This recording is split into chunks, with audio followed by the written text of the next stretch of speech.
¿Qué tal, José? Es un gusto verte acá, volver a reencontrarnos después de tantos años. ¿Cuántos años más o menos serán? ¿10? ¿12? Sí, por lo menos, más. Bueno, por ahí nos vimos ocasionalmente una vez, pero desde que practicábamos son como 20, ¿no? Sí, como 20 en la casa que nos reuníamos. Bueno, ya cada uno camina Sí, solo, se disparó por cada quien en su sitio, pues, ¿no? Como tenía que ser de todas maneras. Y bueno, estamos con un amigo de hace muchos años, José Antonio Neira. Yo lo conozco más como José Antonio, para hablar de, a ver, cuéntanos tú el tema que vamos a conversar hoy día. sí, hablar de la percepción y cómo se vincula con la ciencia y la espiritualidad, ¿no? Cómo ha evolucionado esta percepción a lo largo del tiempo y, y cómo ha evolucionado la ciencia y de alguna forma nos vuelve a acercar a la espiritualidad. Sí, de alguna manera la serpiente se muerde la cola, ¿verdad? Nuevamente se reencuentra a los Sí, extremos. Cuando hablamos de la ciencia, está muy actual. La espiritualidad nunca ha dejado de ser un tema actual, el tema de trasfondo y nuestra existencia con relación a esos temas. Bueno, y cuéntanos un poco, tú cómo lo planteas, cómo lo ves. a ver, hay un punto de partida, ¿no? ¿Ok? Cuando vemos el tema de ciencia, ¿no? Que es el punto de inflexión es el paso a la exploración subatómica, ¿no? Hasta, digamos que, hasta el siglo XIX, la idea de la realidad, ¿no? Antes de traspasar la frontera del átomo, es que éramos una suerte de masitas flotando en el aire agrupadas, ¿no? Había ese Pero concepto, sí. cuando se atraviesa esa frontera del átomo, se entra al mundo subatómico y empiezan ya a mostrarse, ¿no? Las realidades cuánticas, entrar en la, en la dicotomía onda-partícula, ¿no? Hablar ya de la conectividad superluminal, ya nos damos cuenta que nuestro mundo perfectamente mecánico desaparece y nosotros desaparecemos con él, ¿no? Y empezamos a hacer posibilidades, ¿no? Me Que re- es un poco lo que Oriente había planteado desde siempre, ¿no? Sobre Y todo a nos través de la Advaita. empezamos a, sí, y nos empezamos a aproximar a ideas ya ajenas a nuestro inventario regular, como conciencia, ¿no? Conciencia es un tema que viene de Oriente. En realidad, en el inventario de Occidente no existía una figura así. No, no Lo existía. más cercano era Claro, ¿te acuerdas la el que, mente, el pero que de la mente a la conciencia, hay un salto? La sí, mente, el Kybalión dice, el universo es mental, la mente única, pero no había ese concepto, como mencionas, de conciencia, como unidad de fondo. Yo recuerdo que tú estuviste en exacto. India, Y ¿te es por acuerdas? eso, Y es sí, por sí, eso, estuve, y ahí no, es revisaste un por poco eso. la Advaita también.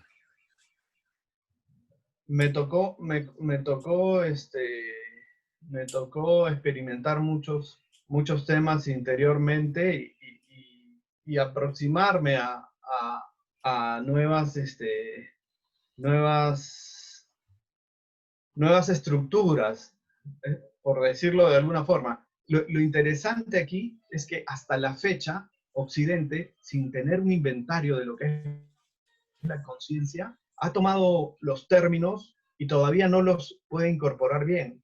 Si yo le pregunto a alguien qué cosa es la conciencia, me va a hablar de la mente, me va a hablar tal vez de una carga moral sobre ella, y me va a hablar de N de diferentes cosas, pero no se va a aproximar con nada parecido al inventario de Occidente. Y este tema del inventario es muy importante. El inventario es tan esencial que determina la realidad, La gramática, ¿no? como ya se ha visto. Sí, hay una anécdota sobre esto, ¿no? Los cronistas cuentan que cuando los españoles llegan al Río de la Plata, los indígenas describen a los cronistas españoles que vieron a los hombres de tez blanca y barbados llegar flotando sobre el mar. Y es que en su inventario no existía el barco y no lo podían percibir. O sea, así de potente puede ser la ausencia de inventario. Por eso es que a la fecha el tema de conciencia para Occidente no se logra atrapar, ¿no? A mí me tomó años darme cuenta que conciencia en realidad es un aparato perceptor, ¿no?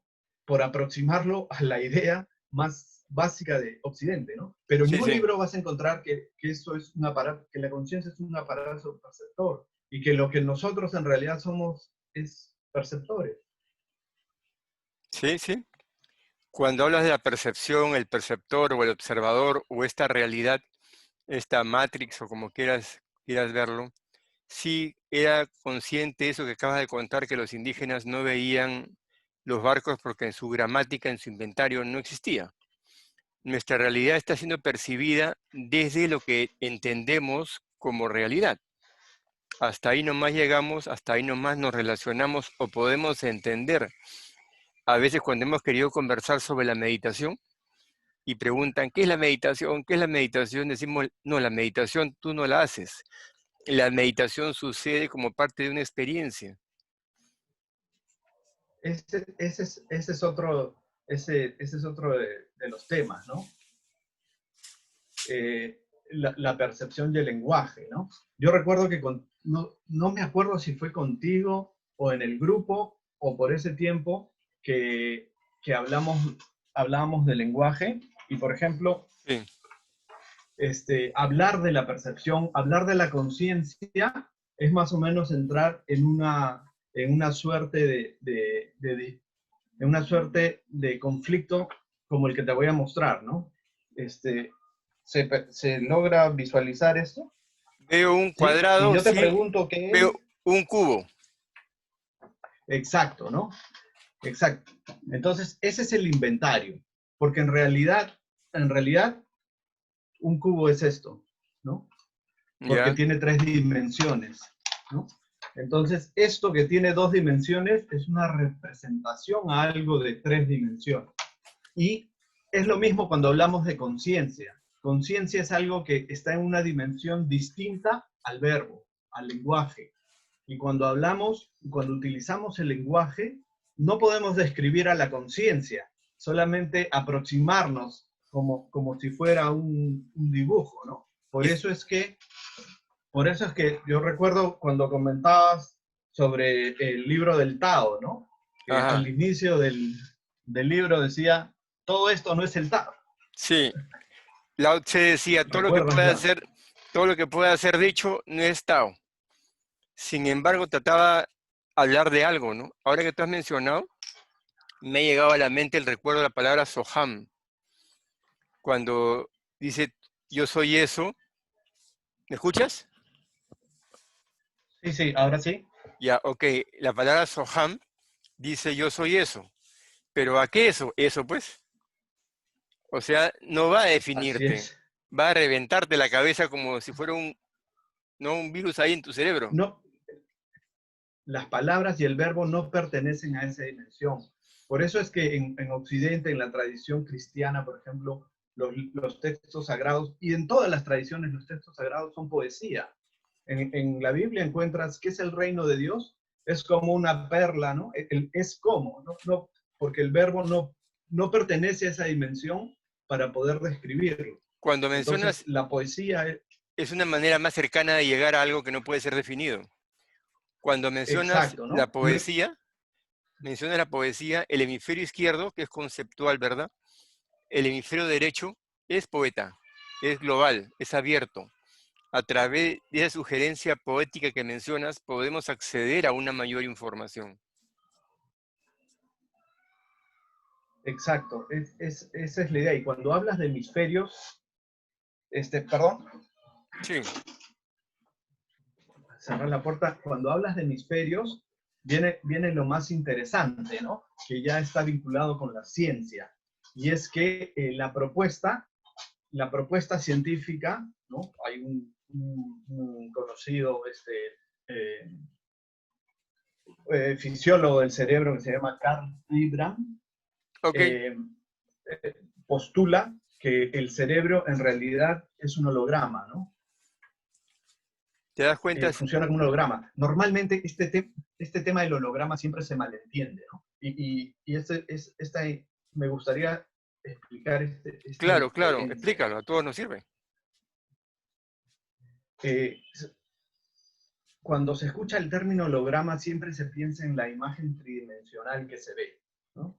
Sí, Y en realidad el holograma como tal es una fotografía tomada en interfaz, ¿no?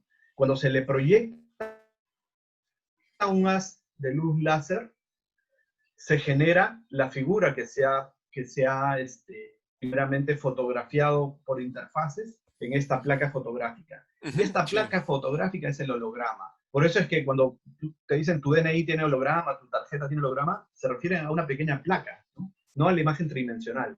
Lo otro es la imagen tridimensional del holograma, ¿no? Entonces, ¿qué es lo interesante que se descubrió hace mucho tiempo ya, ¿no? Estamos hablando del siglo pasado, que cuando uno corta el holograma, esta placa fotográfica en dos, y le vuelve a pasar el luz del láser, no ve la mitad de la manzana, ve la manzana completa, pero con menor definición. Y te lleva a la idea de que el todo está en cada una de las partes. Y si lo cortas sucesivamente, vas a ver siempre la manzana completa y cada vez con menos definición. Pero el todo está en las partes, ¿no? Y por eso se usa el nombre holograma, que viene holos de todo, ¿no? Del griego holos todo. Y la idea es que el postulado es que el cerebro funciona como un holograma. El cerebro es un holograma y la realidad es la imagen, la realidad entre comillas, es la imagen tridimensional que formamos a partir de la energía que nuestro aparato perceptor eh, eh, carga sobre el cerebro, ¿no? ahora, ese aparato Es, perceptor percibe, capta el holograma que mencionas, pero ¿quién es el que percibe? proyecta, ¿Y quién es el que percibe? proyecta, Proyecta.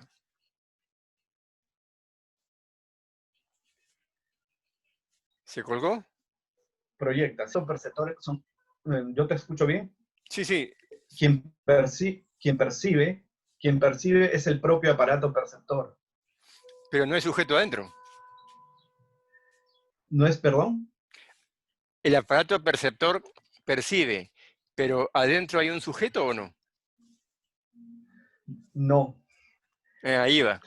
no, no hay un sujeto. La idea es que, por ejemplo, Oriente habla mucho del antacarana, ¿no? El Ok. antacarana, que es la, que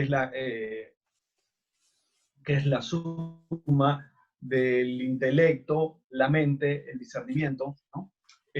Son, digamos, si hacemos una analogía muy plana con cualquier aparato, es como una licuadora. La licuadora tiene un vaso, una tapa, una hélice, un motor, botones, ¿no? Etcétera, ¿no? Pero siempre hay una parte central que va a ser el motor. Entonces, el antacarana, de alguna manera, es toda la licuadora, y cuando hablamos de manas, buddhi, ¿no? Mente, intelecto, van a ser las piezas más sensibles, que va a ser el motor y la hélice, ¿no? Y el resto van a ser más envolturas, ¿no? Entonces, un poco que es como una aproximación a un aparato perceptor que puede tener muchos componentes, y cada componente tiene una función, ¿no? El intelecto te va a ayudar a discernir, ¿no? La mente te va a ayudar a discriminar, a separar uno de otro, Cuando ¿no? separamos, Eh, eh, encontramos que adentro no hay entonces, nadie. Cuando encontramos que no hay nadie adentro, ese espacio es vacío. En la tradición tibetana se dice que nuestra verdadera naturaleza es el espacio ilimitado de la mente, y lo entienden en dirección a un esquema de conciencia, no un sujeto.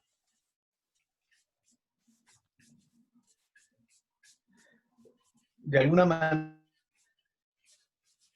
manera la figura es que como seres individuales no existimos, es solamente práctico para desenvolvernos en la existencia, ¿no?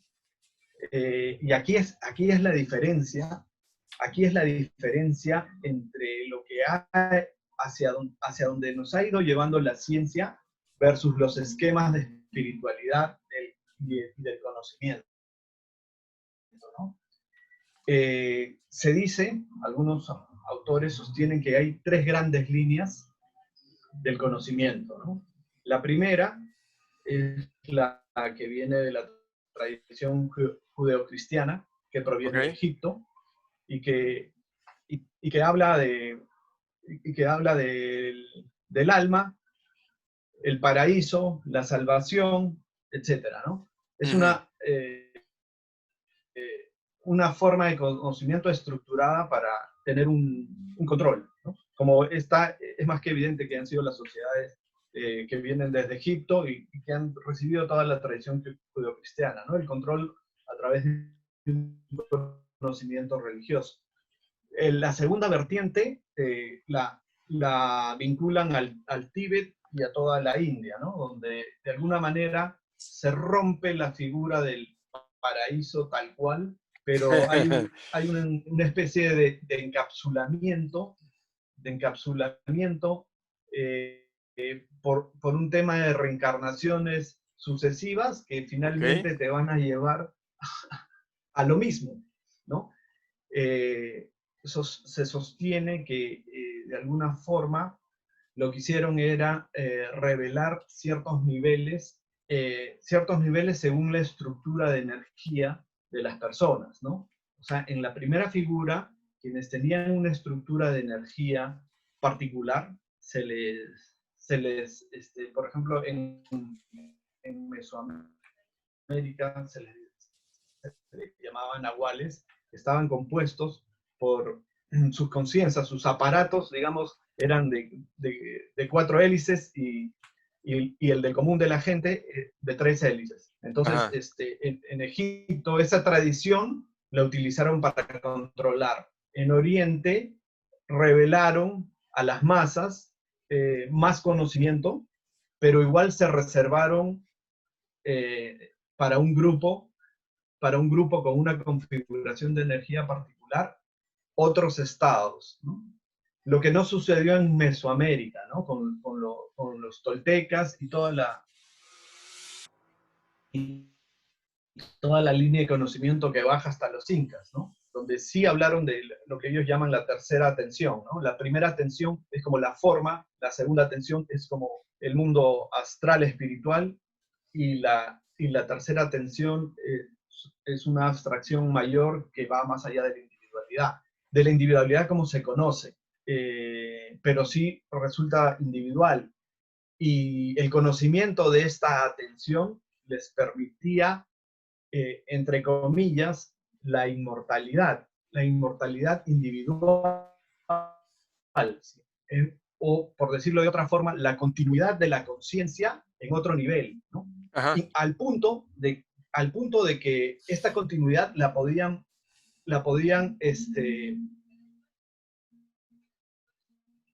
disponer a voluntad de ida y vuelta.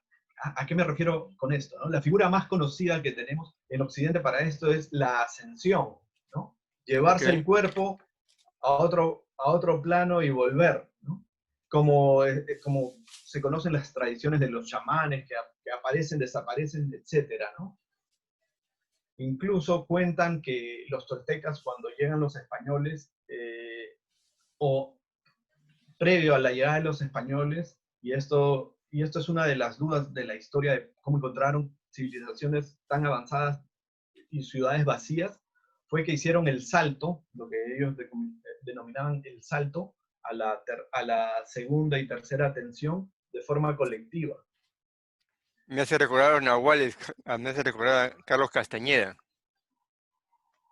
Claro, mucho de lo de Carlos Castañeda, la obra de Carlos Castañeda, en realidad, Castañeda es una poesía espiritual, ¿no? De alguna manera ha estructurado de forma muy clara el conocimiento de la tercera atención, de esa línea, ¿no? Pero lo ha escondido, entre comillas, porque resulta bastante evidente si alguien lee la obra con detenimiento y la analiza, de que a lo largo de todas las historias y personajes está todo el conocimiento que ha sido afín a Oriente, ¿no? Son los mismos términos, las nuevas ideas, introducen nuevos conceptos, nuevos elementos.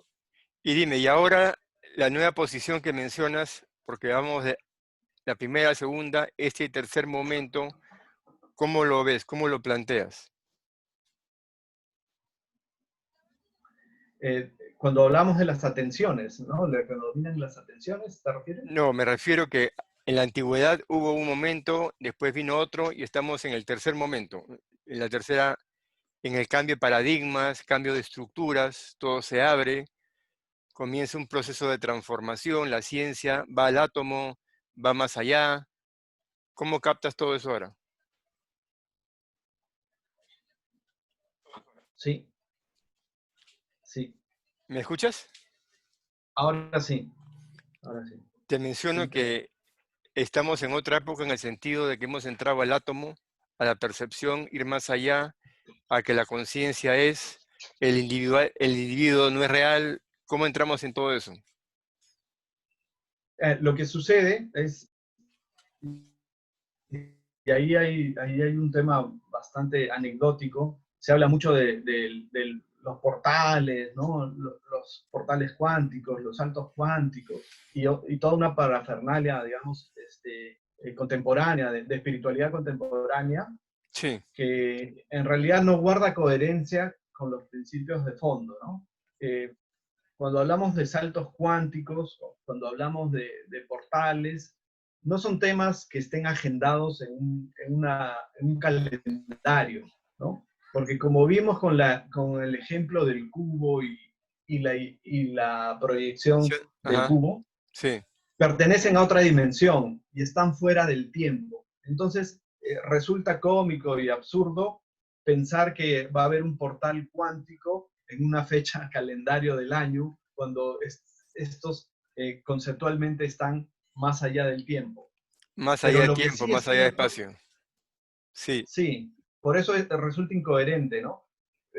Lo que no niega que se den estos cambios y estos, o que existan, ¿no? O que se hayan percibido o hayan sido registrados por numerosos individuos y sociedades, pero han estado disponibles desde siempre, mira, porque están más allá del yo tiempo. entiendo, corrígeme si el club es distinto, entiendo de que este momento de conciencia, este momento de cuántico, conecta más con el Advaita, con la tradición Advaita, la apertura, el observador, el perceptor, la conciencia.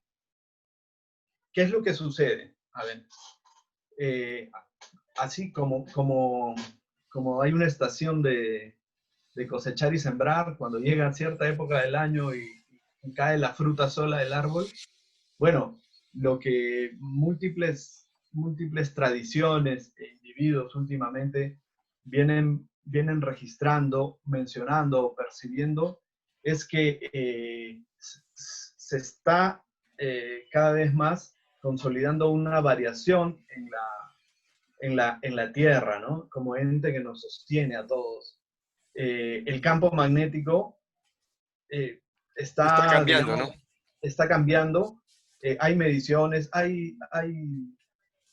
digamos que hay evidencia objetiva, pero también hay mucha experiencia individual de muchos grupos y también hay referencias de tradiciones, ¿no? Y este cambio, lo que está haciendo en este momento es muy potente, está haciendo caer la fruta del árbol, está afectando los aparatos perceptores, ¿no?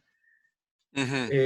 Los toltecas sostienen que en realidad el universo, la creación es un universo predatorio. Siempre va a haber conciencias que se alimentan de otras conciencias, ¿no? El ego del hombre siempre lo va a dejar que está en la cima de la cadena alimenticia, ¿no?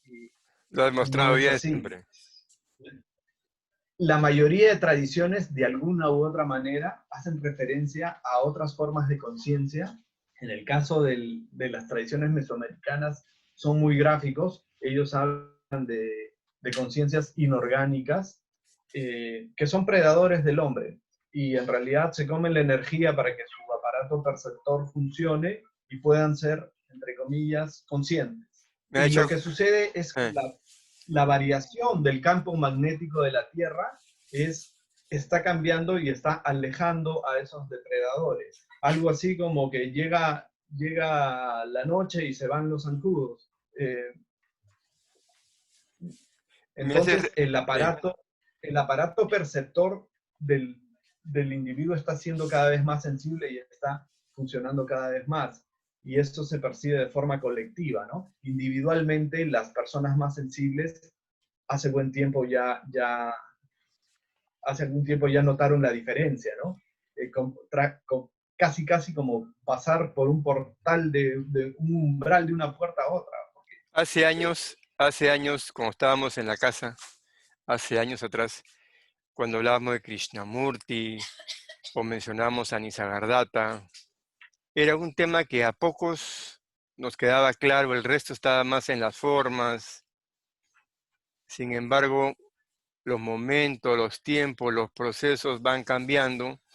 Cuando en la casa hablamos de la unidad dentro de la aparente multiplicidad, y allá todavía era una época en que la mayoría, si recuerdas, estaba muy con la forma, más que con el fondo que estás mencionando. Ahora estamos en una época de fondo. Y es algo inevitable, ¿no? Y no es un mérito de nosotros, sino es que tenía que pasar. Es lo que toca. Es lo que toca, y cuando toca, toca, pues, ¿no? Y mejor te Sí, acomodas, sí. porque si te acomodas a lo que toca, la llevas más fácil, ¿no? El punto ha sido muy intenso, ¿no? Muchos perceptores experimentados de muchos lugares del mundo han reportado lo mismo, ¿no?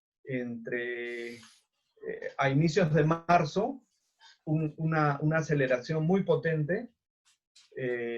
Algunos lo asocian con el paso referencial, digamos, de yuga que manejan las tradiciones védicas, ¿no? Que realmente dimos el paso de escalón De Kali en Yuga. yuga. Kali Yuga, ¿qué? Sí, que A se Satya quedó Yuga. atrás. Exacto, que se quedó atrás. Y por eso el campo de la Tierra cambia, ahuyenta a los depredadores y los aparatos perceptores progresivamente se van a ver más liberados, ¿no? El tema es que en esta liberación masiva va a suceder de forma masiva lo que siempre ha sucedido con las personas, digamos que si hacemos una comparación con una higuera, digamos, hay una producción de higos, pero siempre están las brevas, ¿no? Que son las que maduran antes, ¿no? Entonces, estas brevas perceptoras, por decirlo de alguna forma, ya vienen reportando lo que va a suceder de forma masiva. Y es que los conflictos en su aspecto de resolución se van a ver en su estado de resolución se van a ver muy difundidos, ¿no?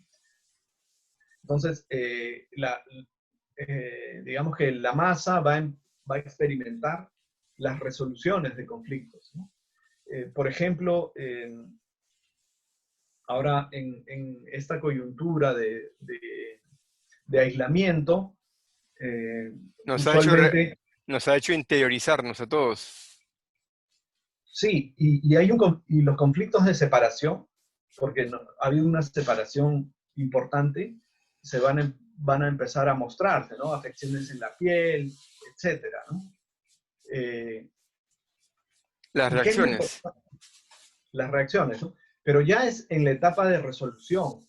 O sea, digamos que todo lo que teníamos adentro va a somatizarse. O sea, el inconsciente va a comenzar a salir. Va a Exacto. comenzar a haber una liberación de inconsciente. De una manera más evidente y masiva.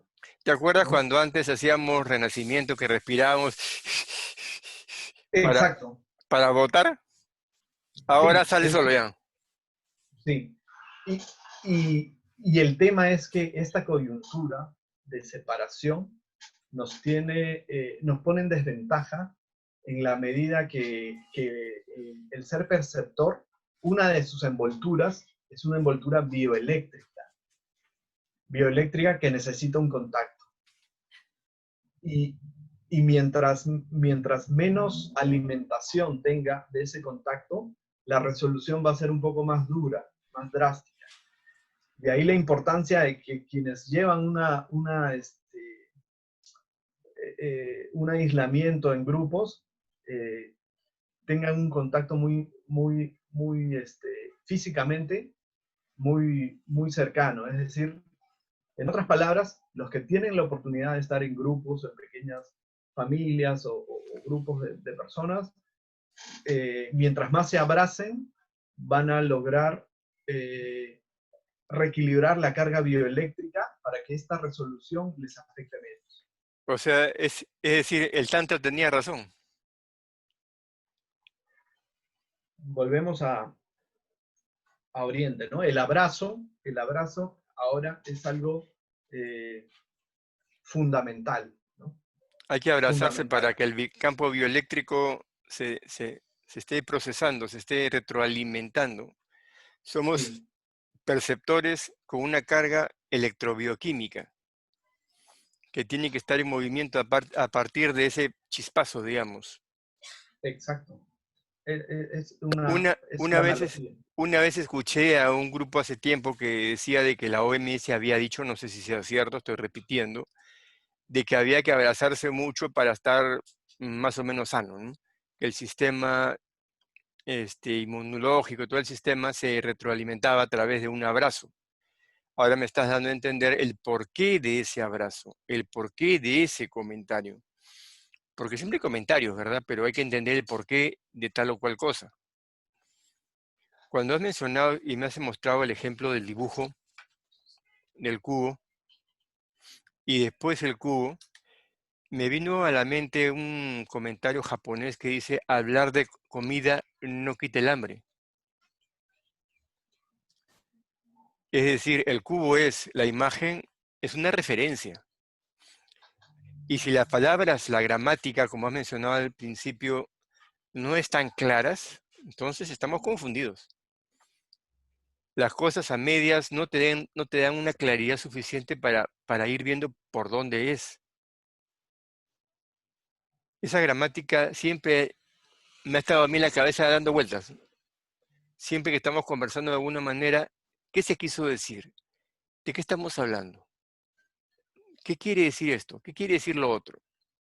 Y a veces no me vas a dejar mentir que ha venido mucha palabra, mucho léxico, mucha gramática de Oriente, generalmente más de India o de Tíbet, porque de Sin China, inventar.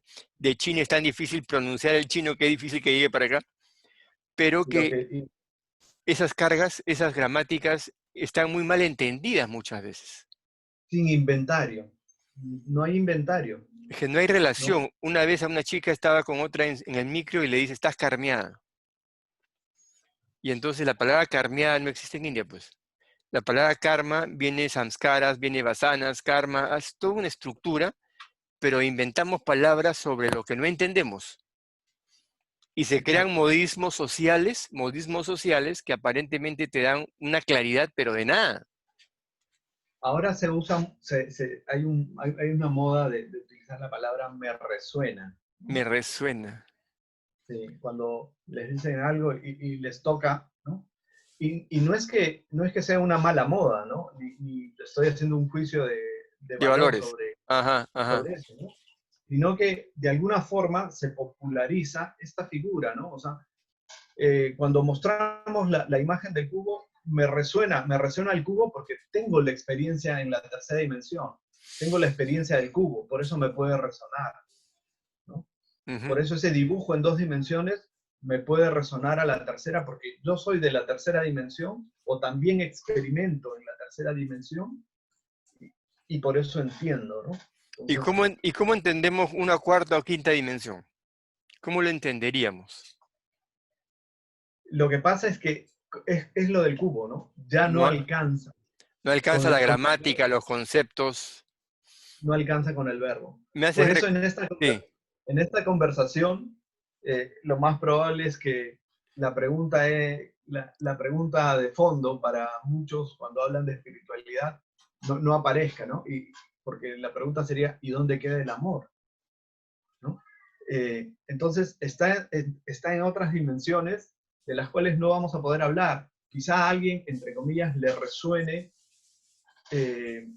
si mientras mencionamos o expresamos todas estas ideas, miramos de alguna forma o sonreímos de alguna forma o alguna melodía de lo dicho, ¿no? Por ahí tal vez se filtre esta figura, ¿no? O esta idea. me hace recordar el símbolo. Lo que estamos hablando de alguna manera es simbólica y cada uno va a resonar y va a poder encontrar lo que tenga de afín. Sí. Y otro de los puntos de coyuntura actual que no está ayudando a nuestro aparato perceptor es el etiquetado, ¿no? Las ideas de separación. Es evidente que como individuos, sociedades, colectivos, nos vamos a diferenciar algunas sociedades y colectivos de otras por país, por época, por religión, etcétera, etcétera, ¿no? Pero esa etiqueta, en este momento en que el aparato perceptor se libera, no ayuda. No ayuda. Hace que salten las chispas, ¿no? Y que la Cortocircuitos. resolución del inconsciente sea más difícil, ¿no? Entonces, yo soy, eh, yo soy de tal o cual grupo por tal o cual motivo. Ya no vaya. En realidad, sí, y lo puede seguir siendo. El problema es que la autodefinición, las costumbres y la actitud, ¿no? La actitud dentro de estas costumbres se mantenga en ese viejo esquema. Una Eso cosa va a es, ser, una cosa es estar dentro de un esquema y otra cosa es creerte el esquema, ¿no? Porque yo te puedo decir José y tú volteas, pero sabes que el perceptor, el espacio que está dentro del perceptor no es José, pero la relación con esta aparente forma tiene que mantenerse. Recuerdo que en India se decía, por ahí los Advaita hablaban la unidad dentro de la aparente multiplicidad. Muchas formas, una sola esencia como fondo. Tú estuviste en India, ¿te acuerdas que estuviste ahí también cerca de algunos personajes y algunos personajes hablaron de la Advaita también? sí, sí. El tema de la Advaita es un tema muy complejo. Volvemos a lo del cubo. La, el, el verbo no va a ayudar. No ayuda.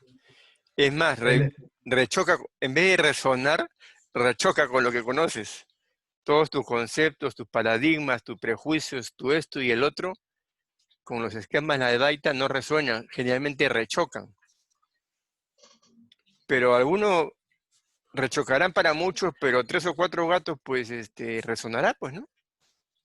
seguro, seguro. Y resonarán dentro de una conversación como esta, o resonarán mientras cruzan una esquina para comprar pan, Más de allá alguna nada, ¿no? forma. Más allá, Sí, nada, o sea, es como que hay que ir cabeceando, vamos a decir, ¿no? Ir mezclando un poco con lo otro, porque el otro no chapa, o sea, a través de un lado ir llegando a ideas más abstractas, porque es abstracción, o sea, es tener la capacidad de que tu mente se abra a la posibilidad real de que el perceptor, como lo mencionas, esté vacío. Yo a veces cuando conversamos, y digo yo, mira, el perceptor, dice yo, cuando conversamos estamos que el espacio vacío, que no hay, adentro no hay nadie, el pensamiento estoy el otro, y suena chicha, pues suena raro, ¿no? pero Pero, cada vez está siendo más difundido, ¿no? O sea, ah, ahora, antes, digamos que eran conceptos, ideas, aplicaciones muy reservadas para individuos más eruditos en los Más, temas en del todo caso, más conocimiento. desadaptados. Yo me acuerdo de cuando Sí, estábamos en la casa, y no sé si te acuerdas tú, habían temporadas que hablábamos de pranayama, respiraciones, cantar mantra, esto y el otro, y la casa se llenaba de gente, ¿te acuerdas? Pero cuando hablábamos de Krishnamurti o las Advaita, se iban todos. Y cuando hablábamos de nuevo, boom, regresaban todos. O sea, es un tema que les daba soroche, o sea, faltaba aire y sí, sí, pero ahora se habla mucho del vacío creador en diferentes filosofías de pensamiento y de vida, filosofías de vida más contemporáneas. Hablan mucho y es el mismo principio de la Advaita, ¿no? Llegar al vacío creador. diferentes formas de decir lo mismo. Sí, y digamos que tiene un añadido de una utilidad práctica, porque es como, ahora se Sí, le suma el tema de que es la vía, es la manera de lograr surgir de ese vacío y entrar en lo creativo, ¿no? eso Entrar en lo eso que creativo mencionas es y recrear la interesante. experiencia. Pero eso que mencionas es, porque en nuestra época, de hace 20 años, el vacío era nada. O con un personaje tipo Krishnamurti o Ramana Maharshi hablaba del vacío, vacío y vacío era vacío. Y ahora resulta que no, que el vacío tenía un potencial, que ellos seguramente que lo deben haber sabido, supongo que sí, pero que estaban ahí en su vacío, pues no, y no querían hablar o no querían tocar el tema. No era parte del discurso. No era parte del discurso, pero tenían que haberlo sabido porque hacían cosas, o sea, Desde luego, desde luego. Y lo otro es que quienes recogieron el discurso no tenían el inventario y no lo valoraron y no llegó en el proceso de difusión. claro, es como que yo no tengo el inventario y hago un libro sobre algo que no puedo expresar, entonces va a estar mutilado de arranque. Exacto, voy a ver a los barbados flotando sobre los mares, ¿no? Y es claro, hablo, escribo eso, pero no era eso, pues, ¿no? Pero por lo menos hablaron de algo, ¿no? Hay un maestro en internet buscando, abriéndose a todos los que mencionan algo en particular. Nityananda Paramahansa dice de que todos los caminos terminan en, ¿cómo se llama? En Advaita. ¿Qué te puedo decir? No es casualidad, nada es casualidad. Hace un par de semanas o más, en una experiencia de meditación, pude experimentar, ¿no? Eh, algo de Nityananda. Eh, de hecho, mucho de esta conversación surge de ese encuentro. De alguna forma, en lo personal, mi parte de mi formación viene de la línea de Nityananda, ¿no? Eh, eh, sí, Nityananda es un extraordinario. Por coincidencia, no hay sincronía, en todo caso, lo estamos mencionando en este momento, ¿no? Y el formato que dice es, bueno, la realidad última, si le queremos poner un concepto, es una experiencia Advaita. Y hay muchos caminos, aparentemente, para ir llegando a tomar conciencia de que el perceptor interno no existe. Solo es un proceso abierto de percepción. En esa línea que más o menos el discípulo de Nityananda, que es Muktananda, o le toca o se le encarga hacer la difusión del conocimiento Om Namah que Shivaya. ellos llevan. Hay un concepto muy interesante que se llama el Nilbindu, que es la perla azul, ¿no? Y que es el vehículo, cuando tú me hablabas cómo llego a los otros, a las otras atenciones, Ok. ¿no? A los otros estados, el vehículo, de repente vamos a dejar fuera de la borda a muchos de los oyentes, pero el vehículo es El Nil el Bindu, la vehículo perla azul. es La, el Nilbindu, ¿no? la perla azul, cuando se llega a percibir con los ojos abiertos, decía Muktananda, podía crecer y uno Mira, podía mira, abordar eso. me voy a animar a compartirte una experiencia personal de hace poco tiempo. Estuve presenciando una ceremonia de fuego en Arunachala.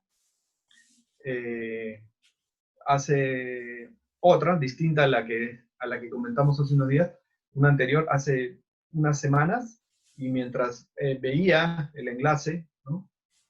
Con la tecnología, eh, veía el enlace, me invadió un sopor tremendo y me quedé dormido, y en mi duermevela, por decirlo de alguna forma, Nityananda aparece sus, con su sonrisa y su mirada penetrante, y en sus ojos se forman uno en cada uno, un Nil Bindu en cada uno. Ya, mira, vamos a tener, ya estamos por cortar porque tenemos un espacio de tiempo, pero queda pendiente una conversación así, si los entienden o no nos entienden, es nuestro momento de locura, ¿ok? Y hablaremos más de Nityananda, Muktananda, el Nil Bindu, el Shakti, la energía, el proceso del mantra, y ya disfrutaremos más de todo eso. Ahora estamos por cortar. ¿Algo último que quieras comentar? Sí, no, también aprovechar de conversar sobre el deconstructivismo tolteca, es espectacular. Ok, hay que revisarlo también entonces. Bueno, gracias José Antonio, y vamos cortando, estamos conversando, hablando, relacionándonos quizá nuevamente. Por supuesto, ahí estamos en comunicación. Estamos en Un gustazo. comunicación. Otro gustazo.